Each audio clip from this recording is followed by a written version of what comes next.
হরে কৃষ্ণ। সকল মাতাজি এবং প্রভুজিদের চরণে আমার প্রণাম। আমরা শ্রী ঈশ উপনিষদ অধ্যয়ন করছি। আজকে আমাদের দ্বাদশতম শ্লোক। আজকে দ্বাদশতম ঈশ উপনিষদের শ্লোকে আপনাদের সকলকে সুস্বাগতম। আমরা প্রণাম মন্ত্র দিয়ে শুরু করব।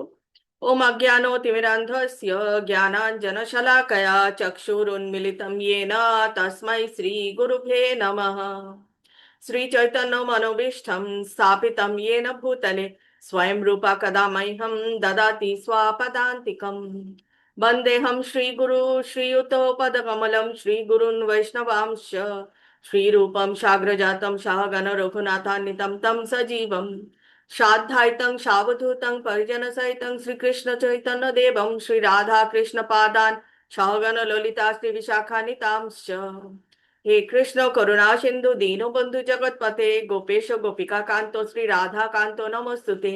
तप्त कांचन गौरांगी श्री राधे वृंदावनेश्वरी वृषभानुसुते देवी प्रणमामि हरि प्रिये। वाञ्छा कल्पतरुभ्यश्च कृपा सिन्धुभ्येव च पतितानां पावनेभ्यो वैष्णवेभ्यो नमो नमः। नमो विष्णुपादाय कृष्णपृष्ठाय भूतले श्रीमते भक्तिवेदान्तो स्वामिनिति नामिने। नमस्ते सरस्वते देवे गौरवाणी प्रचारिणे निर्विशेष शून्यवादी पाश्चात्य देशतारिणे। जय श्री कृष्ण चैतन्य प्रभु नित्यानंद श्री अद्वैत गदाधर श्रीवासादि गौर भक्त वृंद।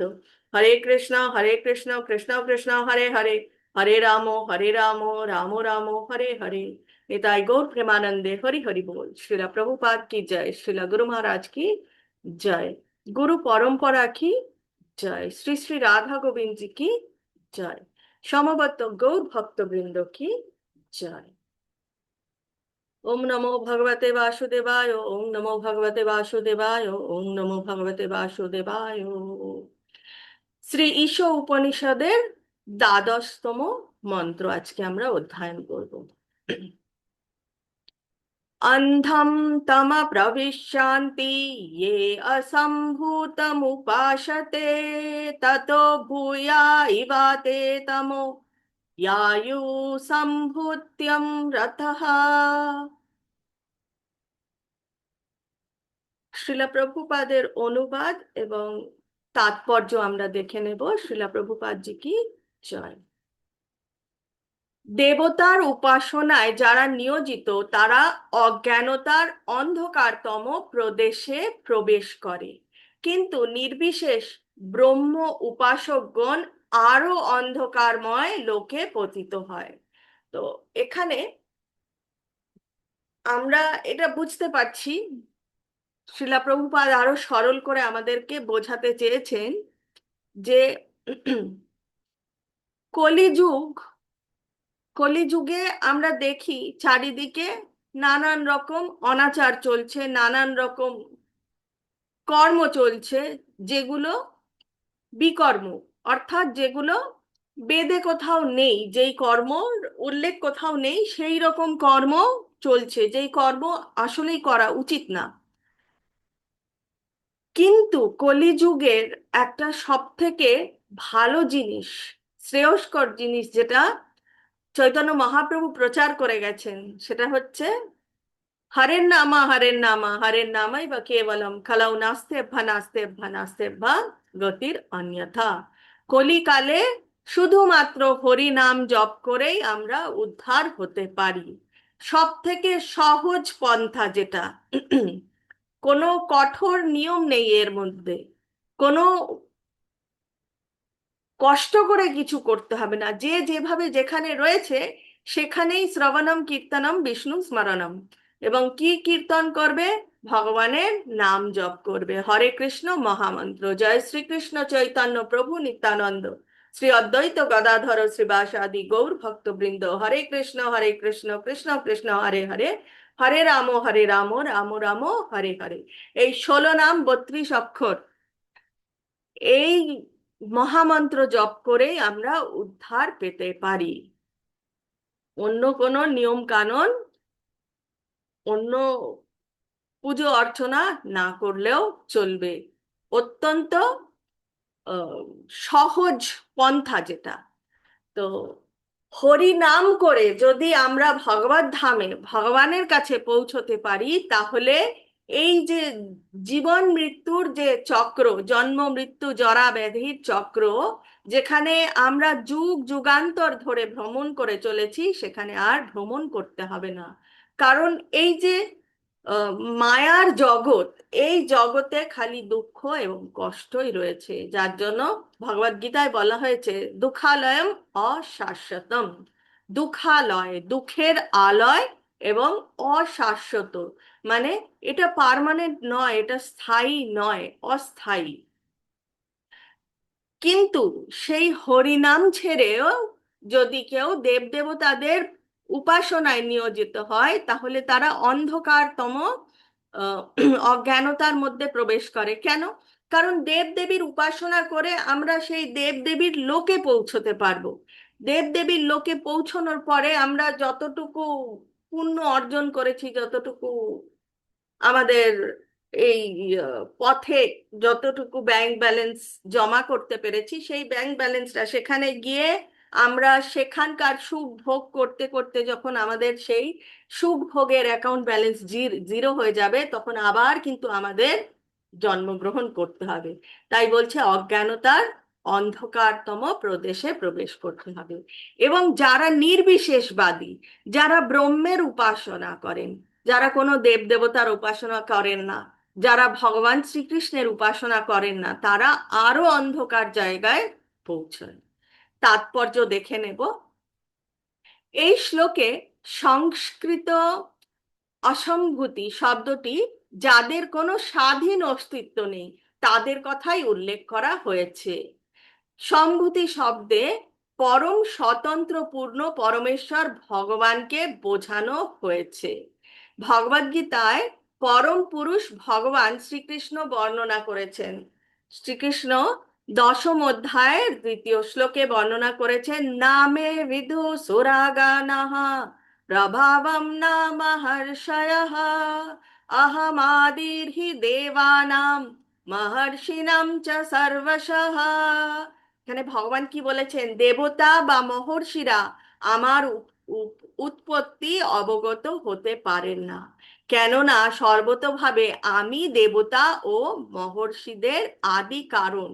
যিনি সৃষ্টিকর্তা, তিনি সবকিছু জানেন, এবং যাকে সৃষ্টি করেছেন তিনি কিন্তু সৃষ্টিকর্তার ব্যাপারে, সৃষ্টিকর্তা নিজে যতটুকু জানাবেন ততটুকুই জানতে পারবেন, তার থেকে বেশি কিন্তু জানতে পারেন না। সমস্ত দেবতা, মহর্ষি এবং যোগীদের প্রতি অর্পিত সমস্ত শক্তির উৎস হচ্ছেন পরমেশ্বর শ্রীকৃষ্ণ, কারণ তিনি দেব দেবতাদের কিন্তু তিনিই সৃষ্টি করেছেন। যদিও তারা বিশাল ক্ষমতার দ্বারা ভূষিত, তবুও কিভাবে কৃষ্ণ স্বয়ং তার অন্তরঙ্গ শক্তির দ্বারা জড়জগতে মনুষ্য রূপে আবির্ভূত হন, তা জানা তাদের পক্ষে অত্যন্ত কঠিন। ভগবান শ্রীকৃষ্ণ সেই দেব দেবতাদের যতটুকু জানাবেন তারা ততটুকুই জানবেন, তার বেশি কিন্তু তারা জানতে পারে না। তাই এখানে বলা হচ্ছে যে দেব দেবতারাও ভগবানের অন্তরঙ্গা শক্তির কিন্তু কোনো কুলকিনারা খুঁজে পায় না। মনুষ্য রূপে ভগবান যখন জন্মগ্রহণ করেন, তার লীলাও কিন্তু আগের থেকে তারা বুঝতে পারে না। ভগবানের লীলাও কিন্তু দেবতাদের জন্য বোঝা অত্যন্ত কঠিন। দার্শনিক, মহর্ষি অথবা যোগীরা তাদের ক্ষুদ্র মস্তিষ্কের ক্ষমতার সাহায্যে পরম তত্ত্ব ও অপেক্ষিত তত্ত্বের মধ্যে পার্থক্য নিরূপণ করতে চেষ্টা করে। কিন্তু আমরা বারংবার দেখেছি যে আমরা জড় জাগতিক চিন্তা ভাবনা, বুদ্ধি, আমাদের ক্ষুদ্র বুদ্ধি দিয়ে আমরা কখনোই ভগবানকে পুরোপুরি জানতে পারবো না। জানতে পারবো কত, কিভাবে? পুরোপুরি কখনোই জানা যায় না, তবে হ্যাঁ, জড়জাগতিক বুদ্ধির ওপরে উঠে আমরা যদি ভক্তির পথে চলার চেষ্টা করি, তাহলে সেই ভক্তির দ্বারা আমরা ভগবানকে আরেকটু বেশি জানতে পারি। তাই যারা যোগী, যারা ব্রহ্মের ওপরে ধ্যান করেন, তারাও কিন্তু জানতে পারেন না, যতই খোঁজার চেষ্টা করুক না কেন ভগবানকে পুরোপুরি ভাবে কেউই জানতে পারে না। কিন্তু এই প্রচেষ্টা পরম তত্ত্বের সদর্থক উপলব্ধির পরিবর্তে অপেক্ষিত তত্ত্বের অসদর্থক বিষয় উপলব্ধি করতেই কেবল সাহায্য করে। তাহলে অসদর্শক বিষয় উপলব্ধি করতেই কেবলমাত্র সাহায্য করে, কিন্তু পুরোপুরিভাবে ভগবানকে কিছুতেই জানা যায় না এই জড়জাগতিক বুদ্ধি দিয়ে। নেতি নেতি পন্থায় পরম তত্ত্বের সংজ্ঞা নিরূপণ সম্পূর্ণ নয়। এইরূপ এইরূপ অসদর্থক সংজ্ঞা কারো কল্পিত মন গড়া ধারণা সৃষ্টি করতেই মাত্র সাহায্য করে। এভাবেই তিনি মনে করেন যে পরম তত্ত্ব অবশ্যই নিরাকার এবং নির্গুণ। তো যে যোগীদের কথা বলা হচ্ছে, যে নির্বিশেষবাদীদের কথা বলা হচ্ছে, তারা কিন্তু তাদের মনের ধারণা বা কল্পনা দিয়েই তারা কোনো কিছু সৃষ্টি করতে পারে যে ভগবান এইরকম বা ভগবান ওই রকম, কিন্তু তারা কিন্তু ভগবানকে চিনতে জানতে বুঝতে পারে না। তারা মনে করে যে ভগবান নিরাকার এবং নির্গুণ। সদর্থক গুণাবলীর বিপরীতটাই হচ্ছে অসদর্থক গুণাবলী, এবং তা অপেক্ষিত। এভাবেই পরম তত্ত্ব উপলব্ধির দ্বারা বড়জোর ভগবানের নির্বিশেষ ব্রহ্মজ্যোতিতে পৌঁছানো যেতে পারে, কিন্তু তার থেকে দূরবর্তী পরম পুরুষ ভগবানের কাছে সে অগ্রসর হতে পারে না। কারণ এই যে ব্রহ্মের ওপর তারা যে আরাধনা করে, এই ব্রহ্মটা আসলে কি? এই ব্রহ্ম হচ্ছে আসলেই ভগবান যে রয়েছেন। ভগবানের আমরা এখন খুব একটা দেখতে পাই না, তবে আগেকার দিনের যতগুলো ফটো আমি দেখেছি বা আমরা আপনারাও লক্ষ্য করেছেন, দেখবেন ভগবানের ছবি রয়েছে এবং পেছন দিক দিয়ে বিশাল বড় একটা আহ, সাদা জ্যোতির মতন থাকতো। তো সেই যে সাদা জ্যোতি বা ভগবানের থেকে যে জ্যোতি বের হচ্ছে, যে পজিটিভ এনার্জি বেরোচ্ছে, সেটাই হচ্ছে আসলেই ব্রহ্মন। তো নির্বিশেষবাদীরা শুধু সেই জ্যোতির ওপরেই ধ্যান করে থাকে, কিন্তু সেই জ্যোতি ভেদ করার পরে যে পরমেশ্বর ভগবান তার আকার সমেত রয়েছে, সেটা আর তারা বোঝার চেষ্টা করে না।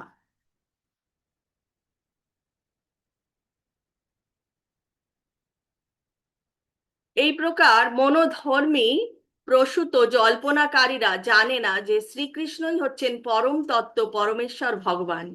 নির্বিশেষ ব্রহ্ম হচ্ছে তার অপাকৃত দেহ নিঃসৃত জ্যোতি, এবং পরমাত্মা হচ্ছেন তার সর্বব্যাপী রূপ। তারা এও জানে না যে নিত্য আনন্দ এবং জ্ঞানের অপ্রাকৃত গুণ সহ শ্রীকৃষ্ণ তার নিত্য রূপে বিরাজিত। সেই যে জ্যোতি, সেই জ্যোতি ভেদ করার পরে ভগবান তার নিজের আকার নিয়ে, তার যে নিত্য রূপ, সেই রূপ নিয়ে তিনি বিরাজমান। সেটা আর এই নির্বিশেষবাদীরা বা যোগীরা তারা বোঝার চেষ্টা করে না। অধস্তন দেবতারা ও মহর্ষিরা তাকে ত্রুটিপূর্ণভাবে একজন ক্ষমতাশালী দেবতা রূপে মনে করেন এবং ব্রহ্মজ্যোতিকেই পরম তত্ত্ব বলে বিবেচনা করেন। কারণ ব্রহ্মজ্যোতিটা যেই রকম, সেটা মানে এত উজ্জ্বল, যেরকম আমরা একটা সাধারণ সাধারণ একটা ব্যাখ্যা, যেটা আমরা সূর্যের দিকে, যখন সূর্য একদম দুপুর 12টার সময় সূর্যের দিকে আমরা সরাসরি কিন্তু তাকাতে পারি না, চোখ ঝলসে যায়। ঠিক সেই রকমই সেই ব্রহ্মণের দিকেও কিন্তু, ব্রহ্মণের যে জ্যোতি, সেটাতেও কিন্তু চোখ ঝলসে যায়, এবং তার ওই পারে কি আছে সেটা কখনোই বোঝা যায় না। তাই বলা হচ্ছে যে তাকে, মানে পরমেশ্বর ভগবানকে তার আকার নিয়ে কিন্তু খুব কমই কেউ দেখতে পারে বা বুঝতে পারে। কিন্তু অনন্য ভজনশীল কৃষ্ণের শরণাগত ভক্তগণ জানতে পারেন যে তিনি হচ্ছেন পরম পুরুষ এবং সব কিছুই তার থেকে উদ্ভূত হয়। একমাত্র ভক্তির পথে একজন ভক্ত যে ভগবানের চরণে পুরোপুরিভাবে সমর্পণ করেছেন সেই কেবলমাত্র বুঝতে পারে। এখানে আবার সেই আমরা ৫৫তম অধ্যায়ের ৫৫তম শ্লোকে ভগবান কি বলেছেন? ভগবান বলেছেন যে তিনি সকলের মধ্যে, সকলের হৃদয়ের মধ্যে তিনি আম, বসবাস করেন পরমাত্মা রূপে। এবং এই যে আমাদের যে ভুলে যাওয়া সেটাও ভগবানের থেকে, এবং আমাদের যে জ্ঞান সেটাও কিন্তু ভগবানের থেকে। তো একমাত্র ভক্তির পথে চললেই কিন্তু সেই বুদ্ধি এবং সেই জ্ঞান ভগবান নিজেই তার মধ্যে বিকাশ করান। এই প্রকার ভক্তেরা নিরন্তর প্রীতি সহকারে সবকিছুর উৎস শ্রীকৃষ্ণের সেবা করেন। ভগবদ গীতার ৭ম অধ্যায়ের ২০ নম্বর শ্লোকে তিনি আরো কি বলেছেন? তিনি বলেছেন, হৃত জ্ঞান ব্যক্তিরাই ইন্দ্রিয় তর্পণের জন্য প্রবল কামনার দ্বারা চালিত হয়ে ক্ষণস্থায়ী সমস্যা সমাধানের জন্য দেবতাদের উপাসনা করেন। কোনো কোনো দেবতাদের কৃপার দ্বারা বিশেষ কোনো অসুবিধা থেকে অস্থায়ী উপশমের যে সমাধান তা কেবল বুদ্ধিহীন ব্যক্তিরাই অনুসন্ধান করে থাকে। জীবাত্মা যেহেতু জড় জগতে আবদ্ধ, তাই চিন্ময় স্তরে যেখানে নিত্য আনন্দ জ্ঞান বর্তমান, সেই চিরস্থায়ী শান্তি লাভের জন্য তাকে অবশ্যই সম্পূর্ণভাবে সংসার বন্ধন থেকে মুক্ত হতে হবে। তো আমরা দেখেছি দেব দেবতাদের আরাধনা করা হয়, আমরাও করেছি। আমরা যখন না জানতাম তখন হয়তো আমরাও করেছি। তো বিভিন্ন দেব দেবতাদের যে পুজো অর্চনা করা হয়, কিসের জন্য করা হয়? দেব দেবতারা খুশি হয়ে তখন তারা সেই বর দেয়। তো সেই যে কর্মটা করছে, সেই যে পুজো অর্চনা করছে, কোনো ফলের আশায় করে। কিন্তু দেব দেবতারা যতই বর দিক না কেন, সেগুলো কিন্তু স্বল্পস্থায়ী, চিরস্থায়ী নয়। আমরা এর আগের শ্লোকে আমরা হিরণ্যকশিপুর কথা শুনেছি। সেখানে ব্রহ্মাজির কাছে বর চেয়েছিলেন অমরত্বের। ব্রহ্মাজি নিজেই বললেন যে আমি নিজেই অমর নই, আমি কিভাবে অমরত্বের বর দেব? তো তখন সে আবার বুদ্ধি করে অনেক রকমের ক্রাইটেরিয়া রাখলো, যে না দিনে না রাতে না ঘরে না বাইরে, এই ৮৪ লক্ষ জীবের মধ্যে কোনো জীব কোনো অস্ত্রের দ্বারা আমাকে মারা যাবে না, না আকাশে না মাটিতে, কিছুতেই। কিন্তু বর তো ব্রহ্মাজি দিলেন, কিন্তু সেটা কি চিরস্থায়ী ছিল? ছিল না। অতএব দেব দেবতা যাদের কাছ থেকেই আমরা যা পুজো অর্চনা করার চেষ্টা করি, যা বর চাই, বর পেয়ে যাব। কারণ সেগুলো জাগতিক, সেগুলো হচ্ছে আমাদের আহ, এই জড়া জগতের কিছু সমস্যার সমাধানের জন্য। জগতে আমরা যে এসছি, এটা তো অশাশ্বতম, এটা টেম্পোরারি, স্বল্প কিছু বছরের জন্য, চিরস্থায়ী নয়। তো জড়া জগতের যা যে কোনো বর প্রাপ্ত হলেই সেটা কিন্তু চিরদিনের জন্য নয়। তো এইটা আমাদেরকে জানতে হবে। এবং আমাদেরকে কিসের সন্ধানে যেতে হবে? আমাদেরকে পরমেশ্বর ভগবানের সন্ধানে যেতে হবে, এবং তার চরণাশ্রয় নিতে হবে, তার চরণ কমলে আমাদেরকে সমর্পিত হতে হবে। তাহলেই আমরা আসল আনন্দ, যেটা নিত্য আনন্দ এবং যেটা চিরস্থায়ী, সেই চিদ আকাশের গোলক বৃন্দাবনে পৌঁছাতে পারবো। এবং সেখানে পৌঁছলে আর কোনো এই দুঃখ কষ্ট জরা ব্যাধি জন্ম মৃত্যু কিছুই থাকবে না। ভগবদ গীতার ৭ম অধ্যায়ের ২৩ নম্বর শ্লোকে আরো বর্ণিত হয়েছে যে দেবতার উপাসকেরা দেবলোকে যেতে পারে। এভাবেই চন্দ্রের উপাসকেরা কোথায় যাবে? তারা চন্দ্রলোকে। সূর্যের উপাসকেরা কোথায় যাবে? তারা সূর্যলোকে যাবে। কিন্তু সেইখানের সুখ ভোগ করার পরে আবার কিন্তু এই জড়া জগতেই ফিরে আসতে হবে। বর্তমান বিজ্ঞানীরা মহাকাশ যানের সাহায্যে চন্দ্র অভিযানের ঝুঁকি নিচ্ছেন, কিন্তু প্রকৃতপক্ষে এটি কোনো নতুন প্রচেষ্টা নয়। মহাকাশ যান যৌগিক সিদ্ধি বা দেবতাদের উপাসনার দ্বারা উন্নত চেতনা সম্পন্ন মানুষেরা মহাকাশ অভিযানে অন্যান্য গ্রহলোকে প্রবেশ করতে উৎসুক। তো মহাকাশে যাচ্ছে, কিন্তু আসলেই ওইখানকার আদৌ তারা যেখানে লক্ষ্য করে যাচ্ছে সেইখানে আদৌ পৌঁছতে পারছে কিনা তারও কিন্তু সন্দেহ আছে। কিন্তু তাও তাদের কিন্তু এই যে ইচ্ছাটা কিন্তু যায় না। ভগবানের সন্ধান না করে মহাকাশে অন্য গ্রহের সন্ধান করার চেষ্টা করছে। বৈদিক শাস্ত্রে বলা হয়েছে যে এই তিনটির যে কোনো একটি উপায় অন্যান্য গ্রহলোকে পৌঁছানো যেতে পারে। কোন তিনটি? কিন্তু সবচেয়ে সহজ লভ্য পন্থা হচ্ছে সেই নির্দেশ নির্দিষ্ট গ্রহলোকের অধিষ্ঠাত্রী বিশেষ দেবতার উপাসনা করা। যাই হোক না কেন, এই জড় বিশ্ব ব্রহ্মাণ্ডে সমস্ত গ্রহগুলি হচ্ছে অস্থায়ী বাসগৃহ। একমাত্র বৈকুণ্ঠ লোকগুলি হচ্ছে স্থায়ী গ্রহলোক। এগুলিকে চিদ আকাশেই দেখা যায় এবং পরমেশ্বর ভগবান স্বয়ং সেগুলির কর্তৃত্ব করেন।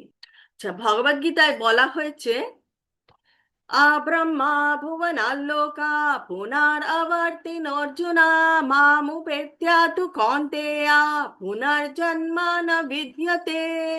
মানে ভগবান বলেছেন এই জড় জগতে সর্বোচ্চ লোক থেকে সর্বনিম্ন গ্রহলোক পর্যন্ত সর্বত্রই যন্ত্রণার স্থান, যেখানে পুনঃ পুনঃ জন্ম এবং মৃত্যু হচ্ছে।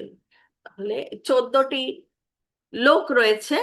তো সেই 14টি লোকে যেখানেই আমরা যাই না কেন সেখানেই কিন্তু যন্ত্রণা থাকবেই থাকবে, এবং এই 14টার মধ্যে যেখানেই যাই না কেন পুনর্জন্ম হবে। একমাত্র গোলক বৃন্দাবনে গিয়ে পৌঁছলে আর পুনর্জন্ম হয় না। ঈশ উপনিষদে উল্লেখ করা হয়েছে যে কোনো না কোনো উপায় বিভিন্ন গ্রহে ইতস্তত ভ্রমণের মাধ্যমে জীব ব্রহ্মাণ্ডের গভীর তমসাচ্ছন্ন অঞ্চলে অবস্থান করে। একটি নারকেল যেমন খোসার দ্বারা আবৃত থাকে, তেমনি সমগ্র বিশ্ব ব্রহ্মাণ্ডটিও বিশাল জড় উপাদানগুলির দ্বারা আবৃত থাকে। এই জড় আবরণ নিশ্ছিদ্র হওয়ার ফলে এই ব্রহ্মাণ্ডটি গভীর অন্ধকারময়। তাই সেটিকে আলোকিত করতে সূর্য ও চন্দ্রের প্রয়োজন। এই জড় ব্রহ্মাণ্ডের বাইরে ওপারে ব্রহ্মজ্যোতি বিরাজমান এবং বৈকুণ্ঠ লোকসমূহ এই ব্রহ্মজ্যোতিতে পরিপূর্ণ হয়ে আছে। তো আমরা যে এই যে 14টি লোকের মধ্যে রয়েছি, এখানে খালি অন্ধকার আর অন্ধকার। তো সেই অন্ধকার দূর করার জন্যই কিন্তু সূর্য রয়েছে এবং চন্দ্র রয়েছে। দিনে আমরা সূর্যের আলো পাই এবং পূর্ণিমার জ্যোৎস্নায় আমরা সেই চন্দ্রের থেকেও আলো পাই। এবং এই যে 14টি লোকের ওপারে, বিরজা নদীর ওপারে চিদ জগতে, সেখানে কিন্তু ভগবানের নিজস্ব ব্রহ্মজ্যোতি, এবং সেই জ্যোতির দ্বারাই ভগবান ভগবানের থেকে যে জ্যোতি বেরোচ্ছে সেই জ্যোতি সেই চিদ আকাশে চারিদিকে সর্বক্ষণ বিরাজমান। এই ব্রহ্মজ্যোতিতে অবস্থিত সর্বোচ্চ গোলক বৃন্দাবন বা কৃষ্ণলোক পরমেশ্বর ভগবান শ্রীকৃষ্ণের আবাসস্থল। ভগবান কখনো এই কৃষ্ণলোক ত্যাগ করেন না। তাহলে আমরা এখানে আরো একটা জিনিস জানলাম যে ভগবান এই জগতে এসে জন্মগ্রহণ করলেও তিনি কিন্তু এখানে জন্মগ্রহণ করেছেন, কিন্তু এখানে আবির্ভূত হয়েছেন, কিন্তু তিনি তার কৃষ্ণলোকেও কিন্তু একই সময় বিরাজমান রয়েছেন। এই কথা ঈশ উপনিষদের 4র্থ মন্ত্রে ব্যাখ্যা করা হয়েছে।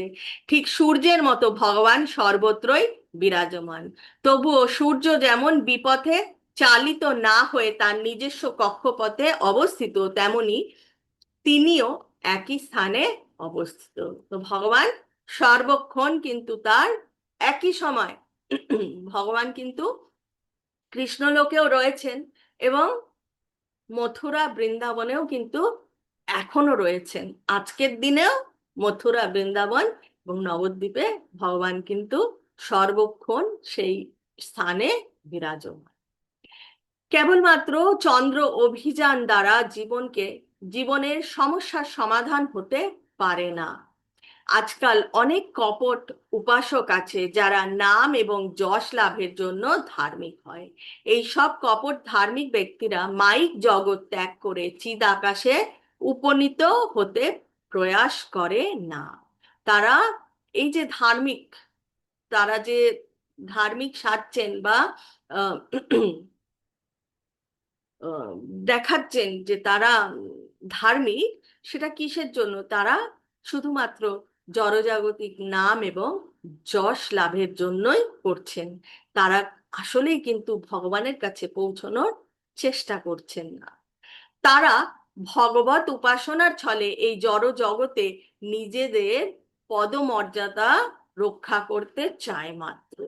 তারা শুধুমাত্র তাদের যে নাম এবং যশ, সেটা রক্ষা করার জন্যই তারা সেই রকম উপাসনা দেখায় যে সেরকম উপাসনা করছেন। নাস্তিক ও নির্বিশেষবাদীরা এইসব মূঢ় কপট ধার্মিকদেরকে নিরীশ্বরবাদ প্রচার করে গভীর অন্ধকারময় লোকে তারা পরিচালিত করে। নাস্তিকেরা সরাসরিভাবে পরমেশ্বর ভগবানের অস্তিত্ব অস্বীকার করে এবং ভগবানের নিরাকার নির্বিশেষ সত্তার ওপর গুরুত্ব আরোপ করে নির্বিশেষবাদীরা নাস্তিকদের সমর্থন করে। এখানে বিভিন্ন রকমের মানুষদের কথা বলা হয়েছে যারা ভগবানকে নিরাকার বলে মনে করে, যারা কখনোই মনে করে না যে ভগবানের আকার আছে।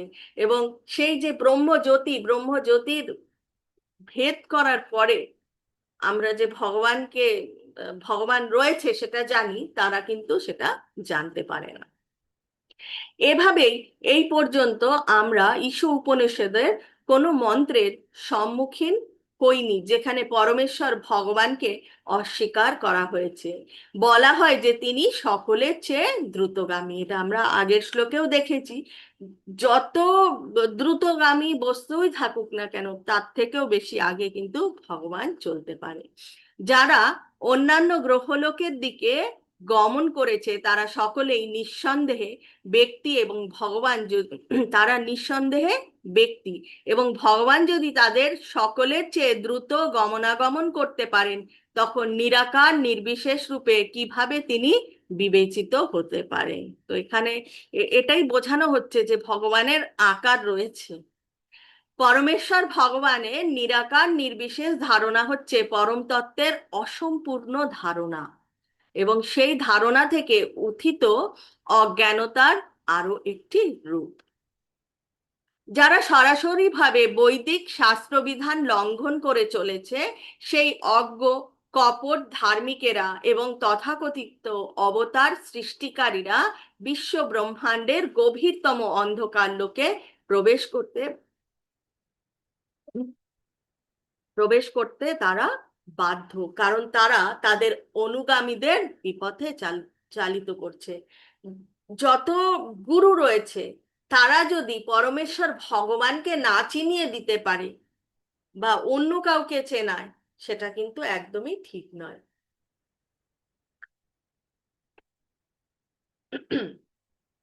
অতএব তারা কখনোই ভগবানের দিকে অগ্রসর হতে পারবে না, কারণ যারা জানে না, যারা ভগবানকে খুঁজছে, তাদেরকে বিপথে চালিত করছে। এই সব নির্বিশেষবাদীরা সাধারণত বৈদিক জ্ঞানহীন নির্বোধের কাছে নিজেদের ভগবানের অবতার রূপে ভান করে থাকে। অনেকেই বোঝানোর চেষ্টা করে যে তার মধ্যে ভগবানের অনেক শক্তি আছে, তার ওপরে ভগবানের অনেক দয়া রয়েছে, অতএব তার কথা মতোই চলা উচিত। সেটা কিন্তু আসলেই ভুল, সেটা ভুল পথে কাউকে চালনা করা হয় সেই রকম বললে। এইসব নির্বোধেরা আদৌ কোনো জ্ঞান থাকলেও তারা অজ্ঞান অপেক্ষা আরো ভয়ঙ্কর। তারা যদি একটুও জেনে থাকে তাহলে, তো এখানে বলছে যে একদমই ভগবানকে জানে না তার থেকেও কিন্তু ভয়ঙ্কর। কারণ তারা নিজের জল্পনা কল্পনার মাধ্যমে তারা ভগবানকে খোঁজার চেষ্টা করে, এবং যারা জানতে চায় তার কাছ থেকে, সে কিন্তু তাদের জল্পনা কল্পনার মাধ্যমে বা তাদের বুদ্ধি দিয়ে, জড়জাগতিক বুদ্ধি দিয়ে যা খোঁজার চেষ্টা করছে সেই পথেই তাদেরকে চালায়। তাই তারা কিন্তু অত্যন্ত ভয়ঙ্কর। এই সব নির্বিশেষবাদীরা এমনকি শাস্ত্রের নির্দেশ অনুসারে দেবতার উপাসনা পর্যন্ত করে না। এরা দেব দেবতাও মানে না, সেই কথাই এখানে বলা হচ্ছে। শাস্ত্র অনুসারে বিভিন্ন পরিস্থিতিতে দেবতা পূজার নির্দেশ আছে, কিন্তু সেই সঙ্গে শাস্ত্রে এই কথাও উল্লেখ আছে যে প্রকৃতপক্ষে দেবতা উপাসনার কোনো প্রয়োজন নেই। ভগবদ্গীতার সপ্তম অধ্যায়ের 23 নম্বর শ্লোকে স্পষ্টভাবে উল্লেখিত আছে যে দেবতা উপাসনা থেকে যে ফল লাভ হয় তা কিন্তু স্থায়ী নয়। যেহেতু সমগ্র জড় ব্রহ্মাণ্ডই স্থায়ী নয়, তাই জড় অস্তিত্বের ও অজ্ঞানতার অন্ধকার থেকে যা কিছু লাভ করা যায় তাও কিন্তু অস্থায়ী। তাহলে প্রশ্ন হচ্ছে, প্রকৃত এবং স্থায়ী জীবন কিভাবে লাভ করা যায়? ভগবান বলেছেন যে ভগবত সেবার দ্বারা যে মাত্র কেউ তার কাছে পৌঁছয়, পরমেশ্বর ভগবানের কাছে অগ্রসর হওয়ার যা হচ্ছে একমাত্র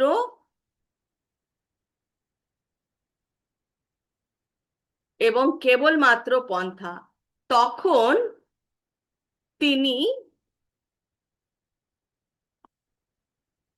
জন্ম এবং মৃত্যুময় সংসার বন্ধন থেকে সম্পূর্ণ মুক্ত হন। পক্ষান্তরে মাইক কেবল মাইক কবল থেকে মুক্তি সম্পূর্ণভাবে জ্ঞান ও বৈরাগ্যের ওপর নির্ভর করে।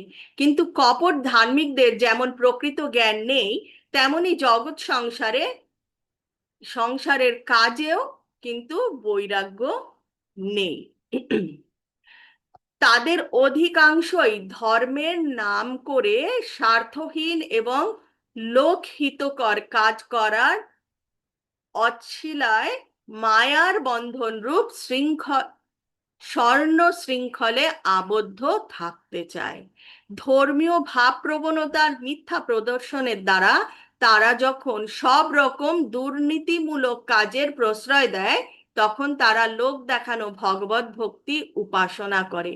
এভাবেই তারা সদ্গুরু ও ভক্তরূপে স্বীকৃত হয়। যা এখানে সেই নির্বিশেষবাদীদের কথাই বারংবার বলা হচ্ছে যে তারা কিন্তু ভগবানের কাছে কোনো মতেই পৌঁছতে পারে না।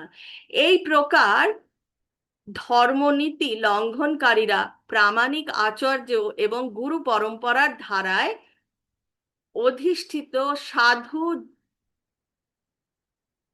সাধু জনচিত শিক্ষকদের প্রতি শ্রদ্ধা প্রদর্শনও করে না। জনসাধারণকে বিপদে চালিত করার জন্য আচার্যদের নীতি অনুসরণও করে না। তারা নিজেরাই তথাকথিত আচার্য সেজে বসে।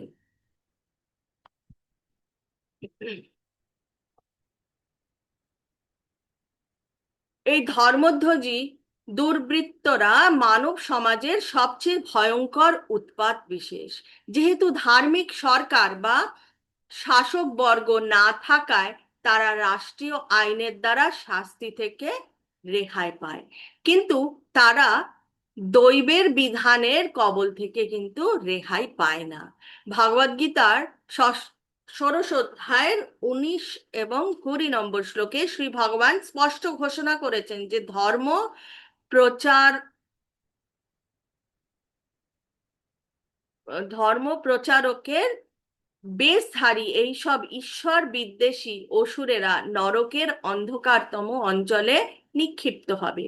ঈশু উপনিষদে এই উক্তির সমর্থন পাওয়া যায় যে এই সব কপট ধর্মাচার্য কেবলমাত্র ইন্দ্রিয় তর্পণের জন্যই গুরুগিরির কাজ সমাপ্ত করে জগতের সবচেয়ে জঘন্যতম লোকে গতি লাভ করে।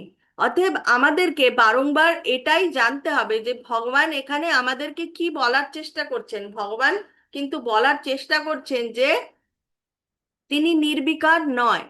এবং একটি শ্লোকও আছে শ্রীমদ্ ভাগবতে, যে হিরণ্ময় পাত্রে না। তো ভগবানের যে সেই যে জ্যোতিটা, হ্যাঁ, একদম সোনার মতন ঝলঝল করছে। তো সেখানে বলা হচ্ছে যে এই এই যে ঝলমল করছে চারিদিকে, যেটার জন্য ভগবানকে দেখা যাচ্ছে না, তো সেখানে প্রার্থনা করা হচ্ছে যে এই জ্যোতি যাতে সরে যায়, সরানো হয়, যাতে আমরা ভগবানকে দেখতে পারি। অতএব আমাদেরকে এটাই জানার যে ভগবানের কিন্তু আকার আছে, এবং ভগবানকে চিনতে জানতে কিভাবে হবে? ভক্তির পথে ভগবানের চরণে নিজেদেরকে সমর্পণ করে ভক্তির পথে চলতে হবে। একমাত্র ভক্তির পথে চললেই আমরা ভগবানকে চিনতে জানতে বুঝতে পারবো, এবং ভগবানের নাম রূপ গুণ লীলার কথা আমরা বুঝতে পারবো। হরে কৃষ্ণ। আমাদের ক্লাস আজকে এই অবধি। বাঞ্ছা কল্পতরু ভৈষ্য কৃপা সিন্ধু ভয়ে বচ পতিতানাং পাবনেভ্যো বৈষ্ণবেভ্যো নমো নমঃ। অনন্ত কোটি বৈষ্ণব ভক্তবৃন্দ কি জয়। শ্রীলা প্রভুপাদ কি জয়। শ্রীলা গুরু মহারাজ কি জয়। গুরু পরম্পরা কি জয়। শ্রী শ্রী রাধা গোবিন্দ জি কি জয়। নিতাই গৌর প্রেমানন্দে হরি হরি বল। আজকে আর আমাদের কাছে একদমই সময় নেই।